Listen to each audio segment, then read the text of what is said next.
Dalam keluarga saya ada dok solat, saya tegur dah tapi dia buat dah tahu. Saya nak kata lebih, takut terasa hati.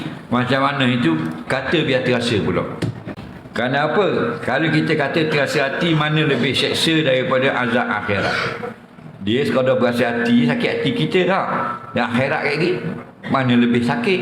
Nampak? Jadi, kalau sebaik-baik teguran yang menyebabkan hati terasa. Ni nak kata tapi tak mau terasa hati dah. Baik dah usah kata.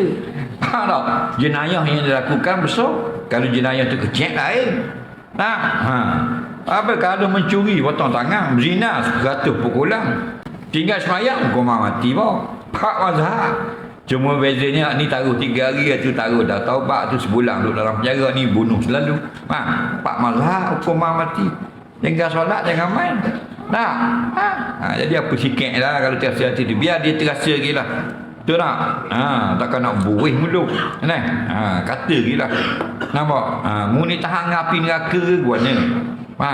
Kata gitu. Nak main-main orang lain main kau. Habis pada mu pergi galak. Betul tak? Jaga solat. Solat jangan tinggal.